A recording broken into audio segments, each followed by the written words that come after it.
दोस्तों आगे बढ़ता हूं और इसके बारे में आपसे डिस्कस करता हूं। आपने ये तस्वीर तो देखी होगी, पूरे देश में बहुत चर्चित तस्वीर है। ये है आईएएस टॉपर टीना डाबी। टीना डाबी जब ग्रेजुएशन कर रही थी और ये जब फाइनल ईयर में पहुंची और ये देश में फर्स्ट अटेम्प्ट में मात्र 22 साल, ओनली 22 ईयर्स जैसी ग्रेजुएशन होती है, इनका सिलेक्शन आईएएस में हो जाता है, सिविल सर्विसेज में हो जाता है।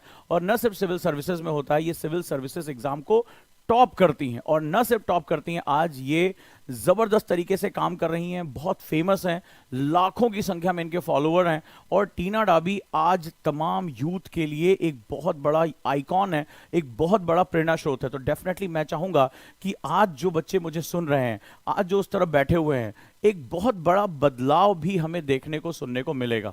तो डेफिनेटली आप भी इसी तरह से सेलेक्ट होना चाहते हैं, क्योंकि इसमें पावर है।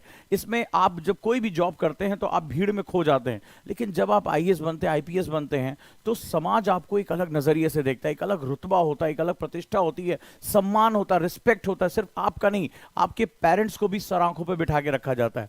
तो आखिर क्या खास बात थी टीना डाबी की, जिन्होंने अपनी तैयारी की? तो टीना डाबी के स्टेप्स क्या रहे? आफ्टर 12th उन्होंने कैसे तैयारी शुरू की? इनके बारे में तो कहा जाता है कि 11th क्लास से ही इन्होंने तैयारी को शुरू कर दिया था। 11th क्लास में ही इन्होंने मैगजीन पढ़ना, मैप के क्वेश्चन करना, एनसीईआरटी पढ़ना, इन्होंने 11th क्लास से ही शुरू कर दिया था। और ग्रेजुएशन के साथ साथ इन्होंने अपनी पढ़ाई को जारी रखा, क्योंकि आईएएस की तैयारी में 2 से 3 साल का समय लग जाता है। और जैसे ये ग्रेजुएट हुई वैसे ही ये आईएएस बन गई। तो this is the best time जहां पर आप अभी से अपनी तैयारी को कर सकते हैं। तो टीना डाबी के अगर शब्दों की हम बात करें, राइट, तो क्या है ये, उन्होंने अपने स्टेप्स क्या बताया कि एक कोई भी एवरेज स्टूडेंट, कोई भी एक सामान्य स्टूडेंट आईएएस की तैयारी कर सकता है और आईएएस बन सकता है। अब मैं आपसे बात करने जा रहा हूं कि इस एग्जाम की रिक्वायरमेंट क्या है। देखो, ये देश का सबसे खूबसूरत एग्जाम है, जहां पर ना तो आपसे परसेंटेज पूछा जाता है। आप जानते हैं कि मेरे ही कई स्टूडेंट ऐसे हैं जो 6-6 बार फेल हुए, जो 12th क्लास में फेल हो गए थे, और वो जो है आज की डेट में आईएएस हैं। तो ऐसा कैसे हुआ कि वो आईएएस बन गए? क्योंकि आईएएस के एग्जाम के लिए अगर आपको ये बोला गया होगा कि आप बहुत पढ़ने में तेज होगे, बहुत ज्यादा गोल्ड मेडलिस्ट होगे, 90% मार्क्स होंगे, तभी आप आईएएस बनोगे। आईएएस में कभी भी परसेंटेज भी नहीं पूछा जाता। और बहुत से ऐसे स्टूडेंट हैं जो सेकेंड डिवीजन लेकर आए हैं, लेकिन वो सिविल सर्विसेज को क्रैक कर गए। और उसकी सबसे खास बात है कि इस एग्जाम की रिक्वायरमेंट अदर एग्जाम से बिल्कुल अलग है। अगर आप उसके डायरेक्शन में मेहनत करोगे तो डेफिनेटली आपको सक्सेस होने से कोई रोक नहीं पाएगा। आज मैं आपसे वही बात करने जा रहा हूं। तो टीना डाबी ने आपको क्या सक्सेस के टिप्स बताए कि कैसे आप भी यूपीएससी की प्रिपरेशन कर सकते हो। आफ्टर 12th कौन कौन से स्टेप्स आप फॉलो कर सकते हो जिससे आप भी आईएएस टॉपर बन सको। और न सिर्फ आप आपके पेरेंट्स दोनों बहुत ही प्राउड फील करेंगे, पूरी सोसाइटी बहुत प्राउड फील करेगी, और आप हजारों लाखों की जिंदगी में जो आप बहुत बड़ा चेंज लेकर आ सकते हो। चलिए दोस्तों, शुरुआत करते हैं। जो फर्स्ट स्टेप होता है, first step, know the syllabus of UPSC. यानी यूपीएससी का सिलेबस ही सब कुछ है। यूपीएससी का सिलेबस बहुत छुपा हुआ है, यानी इसके अंदर बहुत कुछ चीजें जो है वो जुटी हुई हैं। अगर आप लोग 11th-12th का एग्जाम दे रहे होगे तो आप लोग सिलेबस पढ़ते हो, सिलेबस से सीधे सीधे क्वेश्चन आते हैं।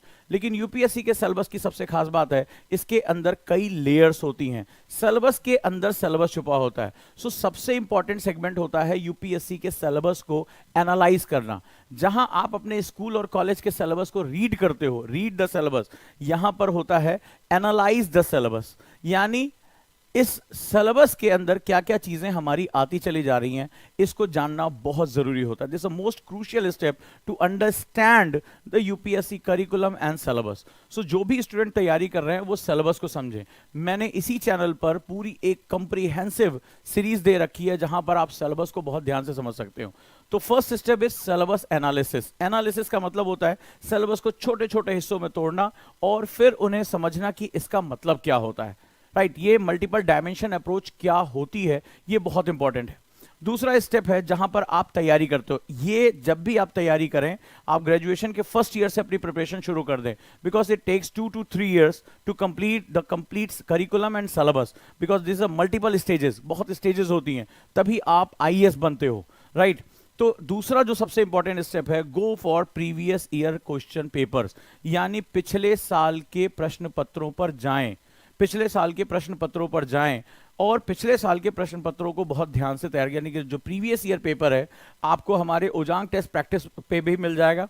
अगर मैनेजमेंट के साथ हमारे लोग हैं तो वहां आपको बता सकते हैं कि ओजांग टेस्ट प्रैक्टिस पे आप जाएं, और ढेर सारे क्विजेस जो हैं वो वहां पर फ्री अवेलेबल है, आप उनको भी कर सकते हैं।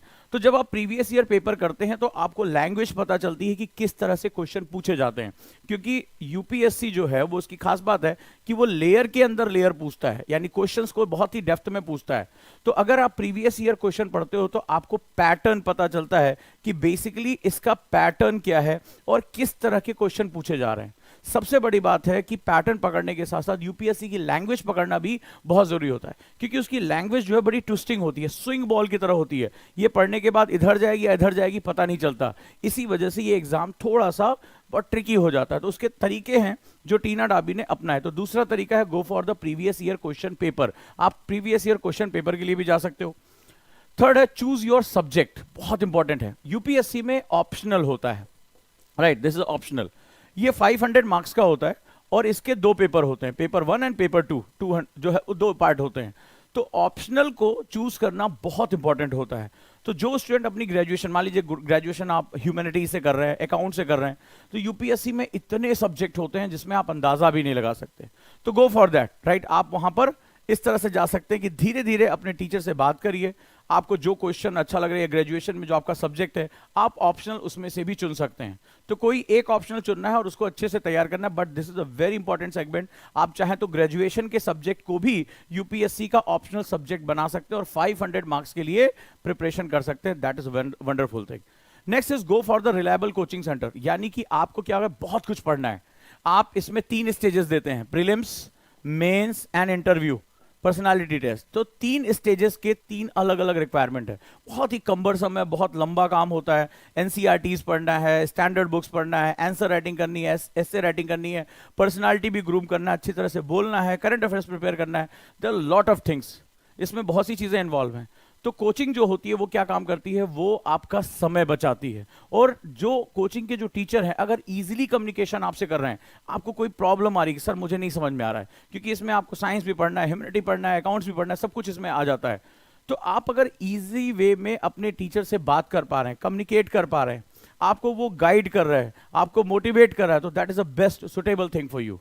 तो ये आपके लिए बहुत ज्यादा इंपॉर्टेंट हो जाता है। जैसे बहुत ही कम इंस्टीट्यूट ऐसे हैं, बहुत ही कम हैं ऐसे इंस्टीट्यूट जो ग्रेजुएशन के साथ साथ आईएएस की तैयारी कराते हैं, यानी आफ्टर 12th वो प्रिपरेशन कराते हैं, क्योंकि ये बहुत लंबा काम होता है। स्टूडेंट को बहुत लंबे समय तक ट्रेनिंग देनी पड़ती है, कई स्टेजेस में प्रिपरेशन करानी पड़ती है। Next one, read and revise, यानी जो चीज आपको पढ़ाई जा रही है आपकी क्लासेस में, उसको बार बार रीड करें और रिवाइज करें, यानी उसको दोहराते रहें। तो रीड एंड रिवाइज, आर, एक और आर मिला देंगे, ठीक है। तो आर बहुत इंपॉर्टेंट है। तो यानी आपको क्या करना पड़ेगा, डेली टाइम टेबल बनाना पड़ेगा, you have to maintain daily time table. तो जो हमारा कॉन्सेप्टर बैच है डेली, तो वो उसमें हम लोग क्या करते हैं, उसमें हम इतना ही प्रेशर देते हैं कि आप कॉलेज की स्टडी के साथ इसको भी प्रिपेयर कर सको, यानी दोनों फन लर्निंग के साथ आपका चलेगा, बिना प्रेशर के आप धीरे धीरे अपने आप को तैयार करते चलते हो। So that is a read and revise method, यानी कि हम पढ़ेंगे और रिवाइज करेंगे। जो टीना डाबी ने 6 अपना कहा कि मेरी सबसे बड़ी पावर क्या थी कि फर्स्ट अटेम्प्ट में मेरा सिलेक्शन हुआ और भी आईएएस टॉप किया मैंने, वो था मॉक टेस्ट देना, बहुत इंपॉर्टेंट है। यानी ढेर सारे टेस्ट जो भी मैंने पढ़ा, मुझे उस पर टेस्टिंग करनी, अपने आप को टेस्ट देना है। तो इसके लिए हमारा प्लेटफॉर्म है ओजांग टेस्ट प्रैक्टिस, जहां डेली 10 क्वेश्चन हम क्विज के देते ही देते हैं। तो आप उन 10 क्वेश्चन के साथ बहुत कुछ कर सकते हो, राइट। तो यहां पर हम लोग क्या करेंगे, डेली टेस्ट देते रहेंगे, ठीक है। इसको हम लोग आरएसएम भी बोलते हैं, रिवर्स स्टडी मेथड के नाम से भी जानते हैं। सो आपको रेगुलर जो भी आप रीड कर रहे हो, जो आप रिवाइज कर रहे हो, उस पर आप रेगुलर टेस्ट दोगे। तो 6th step is very important, very crucial. और आप जानते हो कि ज्यादातर स्टूडेंट जो होते हैं वो केवल 5th स्टेप तक फॉलो करते हैं, 6th स्टेप से उनकी एनर्जी खत्म हो जाती है। So we have a dedicated system that is ओजांग टेस्ट प्रैक्टिस, जहां पर फ्री ऑफ कॉस्ट, अभी हमने सीयूईटी का टेस्ट सीरीज लॉन्च किया फ्री ऑफ कॉस्ट। सीयूईटी 2023 जो भी मुझे सुन रहे हैं, वहां पर हमने फ्री ऑफ कॉस्ट जो है वो कहा है कि आप जाएं और ऑब्जेक्टिव टेस्ट दें, ऑल इंडिया रैंक अपनी चेक करें। तो ये बहुत इंपॉर्टेंट है। Now we are going for the mock test. तो 6th step is about going for the mock test, हमें ज्यादा से ज्यादा मॉक टेस्ट देना है। Now the next step is, right, अगर क्या सर हमें क्या जरूरत है, हम ग्रेजुएशन कर लें फिर आईएएस बने, तो 12th के बाद आईएएस बनने के क्या क्या फायदे हैं, जरा इस पर बात करते हैं। सबसे बड़ी चीज है, देखो ये जो सर्विस है बहुत ही स्पेशलाइज सर्विस होती है। 60 साल की उम्र में रिटायर हो जाते हो। अब जरा मैथमेटिक्स समझो, एक आप हो, आप मान लो 22 ईयर में आप आईएएस बन गए, और आप सभी को किस पे रिटायर होना है? 60 ईयर्स पे आपको रिटायरमेंट हो रहा है। आपका एक फ्रेंड है, वो बहुत देर से तैयारी शुरू करता है, वो 32 ईयर्स पे आईएएस बनता है। तो किसका सर्विस स्पैन ज्यादा होगा? ऑब्वियस सी बात है, जिसने बहुत जल्दी सिलेक्शन ले लिया, जल्दी तैयारी शुरू की, उसका सिलेक्शन हो गया, उसका सर्विस स्पैन ज्यादा होगा। जितना ज्यादा सर्विस स्पैन होगा उतना ही ज्यादा प्रमोशन होंगे, उतना ही ज्यादा उसको प्रॉफिट। और सबसे बड़ी बात है, आगे चलकर ये लोग इतने पावरफुल हो जाते हैं, इतने पावरफुल हो जाते हैं, सीधे चीफ मिनिस्टर, प्राइम मिनिस्टर, इनके पास रिपोर्टिंग होती है। जो प्रिंसिपल सेक्रेटरी होता है, जो चीफ सेक्रेटरी होता है, जो कैबिनेट सेक्रेटरी होता है, ये सारे सीनियर मोस्ट आईएएस ऑफिसर होते हैं। और आप आश्चर्य करेंगे, पूरी सरकारें यही चलाते हैं। ये डायरेक्टली प्राइम मिनिस्टर से मीटिंग करते हैं, प्राइम मिनिस्टर इनसे सजेशन लेता है। ये गवर्नमेंट का दिमाग होते हैं, क्योंकि सरकार इन पर बहुत भरोसा करती है, इनके दिमाग पर बहुत भरोसा करती है। They are very very talented people. तो ये इंपॉर्टेंट होता है कि अगर आप जल्दी तैयारी शुरू करते हो तो आपका सर्विस स्पैन ज्यादा होगा। और आप कैबिनेट सेक्रेटरी, जिसे कहते हैं कि boss of all IAS officer, directly prime minister office को रिपोर्ट करता है, बीच में कोई नहीं है। One of the most powerful officer in the country. और वो व्यक्ति जो है वो वहां तक आप पहुंच सकते हैं, लेकिन उसकी शर्त है कि आप कम उम्र में आईएएस बने और आप जल्दी तैयारी शुरू करें। सो पहला बेनिफिट है, आपको बहुत लंबा सर्विस स्पैन मिल जाता है। दूसरा, कैरियर ओरिएंटेशन, आपके पास बहुत ढेर सारी अपॉर्चुनिटीज आ जाती है। आपको पता है आईएएस ऑफिसर को कितना प्रिविलेज मिलता है। सपोज आपका मन है कि आप ऑक्सफोर्ड पर जाएं पढ़ने के लिए, तो आज आपको ऑक्सफोर्ड पढ़ने के लिए आपको एंट्रेंस देना पड़ेगा। इसके बाद आप अपने खर्चे पर ऑक्सफोर्ड जाएंगे, वहां का खर्चा उठाना पड़ेगा। आपको पता है कि अगर आप सिविल सर्वेंट बन जाते हैं और गवर्नमेंट से कहते हैं I want to do specialize study, मुझे करनी है, मुझे कुछ खास अर्बन डेवलपमेंट पे, रूरल डेवलपमेंट में, गवर्नमेंट आपको स्पॉन्सर करके भेजती है, आपका सारा खर्चा उठाती है, आपको सैलरी भी देती है, और आप स्पेशलाइज होकर जब आते हैं तो आपको प्रमोशन भी मिलता है।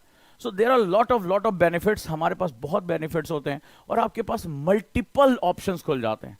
आपको पता है जो बहुत बड़ी बड़ी कंपनीज हैं, चाहे रिलायंस हो, वो तमाम रिटायर्ड ऑफिसर्स को या तमाम जो जिन्होंने वॉलंटरी रिटायरमेंट ले लिया है, उनको मुंह मांगे सैलरी पैकेज देती है। उनको पता है कि जो व्यक्ति आईएएस हो चुका है, जो पूरा डिस्ट्रिक्ट संभाल सकता है, पूरा जो है स्टेट संभाल सकता है, वो एक कंपनी तो बहुत आराम से संभाल सकता है। उसकी मैनेजमेंट इसके लिए इतनी जबरदस्त होती है। सो उनके लिए करियर अपॉर्चुनिटीज बेतहाशा खुल जाती हैं, बेतहाशा। वो जिधर जाना चाहें उधर जा सकते हैं। Next one is investment of time, right.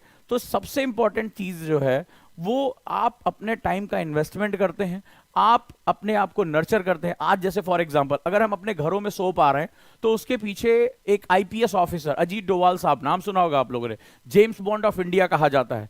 Bharat की बड़ी से बड़ी प्रॉब्लम उन्होंने सॉल्व की है। आज हमारे एनएसए हैं, नेशनल सिक्योरिटी एडवाइजर। यानी अगर आज कुछ भी हम कर रहे हैं, आज हमारी अगर रक्षा हो पा रही, आतंकवाद नहीं है, तो उसके पीछे उस इंसान का दिमाग है। तो ये जो है वो बहुत इंपॉर्टेंट सेगमेंट होता है कि आप जैसे जैसे अपने आप को इसमें झोंकते जाते हो, आप कंट्री के लिए बहुत वैल्यूएबल हो जाते हो, आपकी रिस्पेक्ट बहुत ज्यादा होती है, राइट। ये बहुत इंपॉर्टेंट सेगमेंट है। ये किसी और जॉब में अवेलेबल नहीं है, ये सिर्फ और सिर्फ यूपीएससी में है, जहां आप कंट्री के लिए एसेट बन जाते हो, आप एक धरोहर बन जाते हो कंट्री के लिए। अगला है, जब आप जल्दी से तैयारी शुरू करते हो तो आपको प्रेशर कम होता है। मान लीजिए आपने ग्रेजुएशन कर लिया, अब मान लो कोई लड़की है, तब उसने ग्रेजुएशन कर लिया, ठीक है, अब इसी समय वो 22 ईयर्स की हो गई, और अगर वो किसी रूरल एरिया से या जो है सेमी अर्बन एरिया से, तो आपको पता होगा ग्रेजुएशन करने के बाद लड़कियों की शादी कर दो, या आप कितने दिन पढ़ेगी, 1-2 साल के अंदर कर लो। तो बहुत सी बच्चियों से मैं मिला हूं जिनको पढ़ाई रोक दी गई उनकी शादी के चक्कर में। बहुत से ऐसे लोगों को जानता हूं। मान लो कोई लड़का ही है, तो भाई आप कितने दिन पढ़ाई करोगे, कमाना कब शुरू करोगे, कोई छोटा मोटा एग्जाम दे दो, बैंक का एग्जाम दे दो, ठीक है, लोको पायलट का एग्जाम दे दो, तो उसको वो कहता है कि नहीं मुझे आईएएस की तैयारी करनी। बोले नहीं नहीं नहीं साहब, इतना हम नहीं झेल पाएंगे, 1-8 साल में कर लो। और हमें पता है कि 1-8 साल में ये तैयारी नहीं हो पाती, इसमें टाइम लगता है, क्योंकि इसमें पूरी पर्सनैलिटी को डेवलप करना पड़ता है। तो ऐसी कंडीशन में जब प्रेशर जो होता है, जब टाइम कम होता है तो प्रेशर बढ़ जाता है। तो टाइम और प्रेशर जो है यूनिवर्सल रिलेशनशिप में, जब आपके पास टाइम ज्यादा होगा तो प्रेशर कम हो जाएगा। तो आप जब ग्रेजुएशन के साथ रहते हो तो नोबडी इज आस्किंग क्या कर रहे हो क्या नहीं, अरे अभी तो ग्रेजुएशन कर रहे हैं। This is the best time जहां बिना प्रेशर के क्रिएटिविटी के साथ आप लर्निंग कर सकते हो, अपनी तैयारी कर सकते हो। Next one is more time to strength weakness. हम सभी के अंदर बहुत ढेर सारी वीकनेस होती है। कोई अच्छा लिख नहीं पाता, कोई लोगों के बीच में बोल नहीं पाता, ठीक है, किसी को मेमोरी की प्रॉब्लम है कि मेमोरी नहीं है, कोई अलग अलग चीजें हैं। तो जब आपके पास टाइम है, आपको ग्रेजुएशन के साथ तैयारी करना है, तो आपके पास बहुत अच्छा खासा टाइम मिलता है कि अपनी वीकनेस को स्ट्रेंथ में कन्वर्ट करें, मेरी जो कमियां उसको दूर करें। लेकिन जब आपके पास केवल एक साल, ग्रेजुएशन के बाद आपने तैयारी करना शुरू किया, तो उसमें मैं क्या क्या करूं, मैं अपनी बोलने की टेक्निक सुधारूं, मैं लिखने की टेक्निक सुधारूं, मैं याद करूं, मैं कोर्स पूरा करूं, मैं राइटिंग करूं, मैं क्या क्या करूं, तो आप कहीं नहीं पहुंच पाते, आप बहुत प्रेशर में, सब कुछ आपका बेकार हो जाता है। सो अगर आपके पास टाइम है तो आप अपनी वीकनेस को दूर कर सकते हो और अपनी स्ट्रेंथ को बढ़ा सकते हो। So this is the best time. अगर मैं बात करूं तो जो ग्रेजुएशन के बाद जो तैयारी है वो सबसे बेस्ट टाइम होता है। तो आप में से जितने भी स्टूडेंट अभी तैयारी करने के बारे में सोच रहे हैं, वो अभी से इस पर सोचना शुरू कर दें, इसके साथ जानना शुरू कर दें, और मेरे साथ जुड़े। 1:30 दिन में 1:30 पर मैं डेली एमएपी यानी मेंस आंसर प्रैक्टिस की क्लास लेता हूं, उसके साथ जुड़िए, उसके साथ काम करिए। ये चैनल आपको बहुत सपोर्ट करने के लिए रेडी है, और बहुत कुछ यहां ऐसा होता है जो आपकी लाइफ में एक बहुत पॉजिटिव चेंज लेकर आ सकता है। तो दोस्तों, अगर आप टीना डाबी के स्टेप्स पे चलना चाहते हो, आप भी इतिहास लिखना चाहते हो, आप भी सेलिब्रिटी बनना चाहते हो, आप भी इस कंट्री में चेंज लेकर आना चाहते हो, आप भी चाहते हो आपकी पेरेंट्स की फोटो अखबार में छपे, एक आईएएस ऑफिसर के या आईपीएस ऑफिसर के पेरेंट्स को समाज सर आंखों पे बिठा के रखता है, क्योंकि पावर है, प्रेस्टीज है, बदलाव की उसके अंदर क्षमता है। अगर आप भी यहां पहुंचना चाहते हो तो आपको भी इसी समय से तैयारी शुरू करनी पड़ेगी, स्टेप बाय स्टेप तैयारी शुरू करनी पड़ेगी, because this exam needs lot of time, lot of patience, lot of practice. ठीक है, ये चीज हमें इसकी जरूरत पड़ती है। इसके लिए जो टाइम होता है सबसे क्रूशियल फैक्टर होता है। तो तैयारी आप ग्रेजुएशन के बाद भी कर सकते हो, लेकिन इस समय this is the golden time. जो भी आज की डेट में टॉपर्स निकल रहे हैं, बेहतरीन काम कर रहे हैं, उन्होंने अपनी तैयारी को बहुत पहले शुरू कर दिया था। तो अगर हम 12th के बाद अपने लाइफ को एक दिशा देना चाहते हैं, डायरेक्शन देना चाहते हैं, तो क्यों ना हम बड़ा सोचें, ऐसा सोचें जहां हमारी पीढ़ियां बदल जाएं, हमारे नाम के साथ भारतीय प्रशासनिक सेवा यानी इंडियन एडमिनिस्ट्रेटिव सर्विसेज लग जाए, हम पावर के साथ, हम बदलाव के साथ काम कर सके, हम उन बच्चों के लिए काम कर सके जिनको एजुकेशन नहीं मिल रही है, हम उन बूढ़ी महिलाओं के लिए काम कर सकें जिनको पेंशन नहीं मिल पाती है, हम अपने देश के लिए काम करें, हम बदलाव के लिए काम करें, हमारे टीचर्स जो है वो हमारे ऊपर गर्व करें कि मेरा स्टूडेंट आईएएस है, मेरा स्टूडेंट आईपीएस है। अगर मुझे टीचर सुन रहे हैं, आप अंदाजा लगाइए, अगर आपका कोई स्टूडेंट आईएएस आईपीएस हो जाता है तो इंडियन सोसाइटी में हम उसको किस नजर से देखते हैं, हमें कितना गर्व होता है। आज मेरे 2 स्टूडेंट इंजीनियरिंग कॉलेज में पढ़ाए हुए, अगर आज वो आईपीएस हैं तो मुझे कितना गर्व महसूस होता है, मैनेजमेंट को कितना गर्व महसूस होता है कि हमारे यहां आईपीएस निकले हुए हैं, पावर है इनके पास। तो अब जब इन बच्चों की तकदीर बदलती है तो बहुत कुछ बदल जाता है। सो थिंक अबाउट इट, इसके बारे में सोचना शुरू करिए। और अगर आपको कुछ भी लग रहा है कि हम क्या चीज करें, हम कैसे बदलाव करें, हम भी इस तरह से कैसे आईएएस टॉपर बन सकते हैं श्रुति शर्मा की तरह, सो आप इसमें बहुत कुछ कर सकते हैं। और ये ध्यान रखिएगा, जो आईएएस की तैयारी कर लेता है उसके लिए अपॉर्चुनिटीज, वो कभी खाली नहीं बैठ सकता, कभी नहीं, उसको कभी पैसे की कमी नहीं आने वाली। बहुत इंपॉर्टेंट बात है, टीचिंग में उसका रास्ता खुल जाएगा, बेहिसाब पैसा है टीचिंग में। स्टेट पीसीएस एग्जाम, जो स्टेट के डिप्टी एसपी एसडीएम की पोस्ट होती है, वो आपको मिलेगी। ईपीएफओ एंड सीएपीएफ, यहां पे आपके एग्जाम के दरवाजे खुल जाएंगे। यहां हजारों की संख्या में एग्जाम के दरवाजे खुल जाते हैं। एसएससी सीजीएल का एग्जाम दे सकते हैं, इंडियन फॉरेस्ट सर्विसेज का एग्जाम दे सकते हैं, आईबीपीएस का एग्जाम दे सकते हैं। तमाम तरह के एग्जाम सिर्फ यूपीएससी की प्रिपरेशन करने वालों के लिए खुल जाते हैं। और आप अगर मेहनती हैं, ईमानदारी से तैयारी कर रहे हैं, तो आप इसमें से कहीं पर भी सेट हो सकते हैं, कहीं पर भी। आप कभी खाली नहीं बैठेंगे अगर आपने ऑनेस्टी के साथ, मेहनत के साथ आपने तैयारी की है। तो आपके लिए कोई ना कोई दरवाजा जो है वो खुलेगा ही, चाहे आईएएस का दरवाजा खुले, पीसीएस का दरवाजा खुले, ईपीएफओ का दरवाजा, ठीक है, आईएफएस का दरवाजा, कोई भी जो है वो आपके लिए अपॉर्चुनिटी यहां पर क्रिएट हो जाएगी।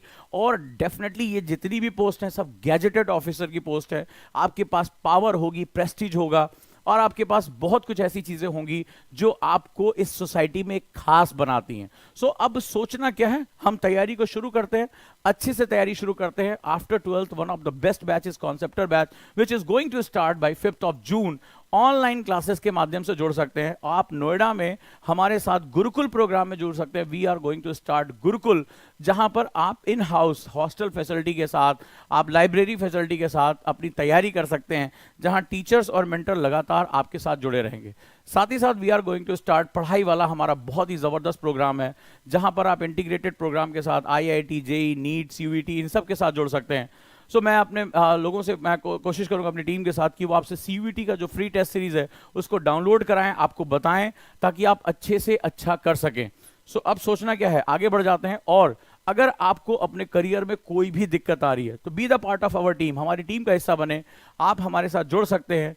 Right, these are the numbers, आप सभी के पास होना चाहिए। आप बात करें और बताएं कि हमें इस सेक्शन में दिक्कत आ रही है, हमें बताएं कि हम सही तरीके से अपनी तैयारी को कैसे करें। आपको हम मार्गदर्शन देंगे, मेंटरशिप देंगे आपको, और डेफिनेटली इससे आपको बहुत फायदा होने वाला है। तो देर किस बात की, ये नंबर जो है नोट डाउन कर लें और आप कॉल कर सकते हैं किसी भी चीज के लिए, बेहिचक जो है वो आपको यहां पर गाइडेंस मिलेगी। और गलत रास्ता पकड़ने से अच्छा है पूछकर सही रास्ते पे चले जाना, क्योंकि गलत रास्ते पे बहुत दूर चले जाने के बाद वापस लौटना बहुत मुश्किल होता है, याद रखना।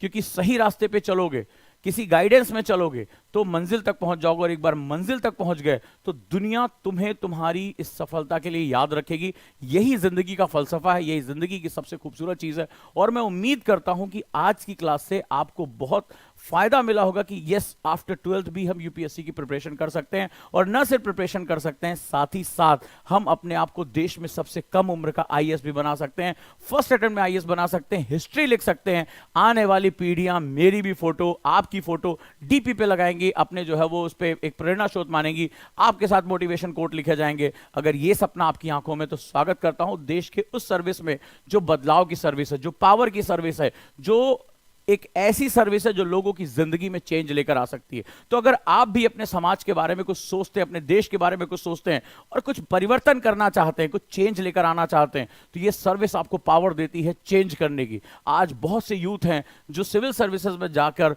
वो बहुत बड़े बड़े बदलाव लेकर आ रहे हैं, लॉ एंड ऑर्डर को मेंटेन कर रहे हैं और बहुत अच्छा काम कर रहे हैं। तो अब सोचना किस बात का, अगर हमारे पास मौका है तो अब हम जुड़ जाते हैं। तो चलिए शुरुआत करते हैं और जुड़ जाइए हमारे साथ इस पूरे मुहिम में। Thank you so much.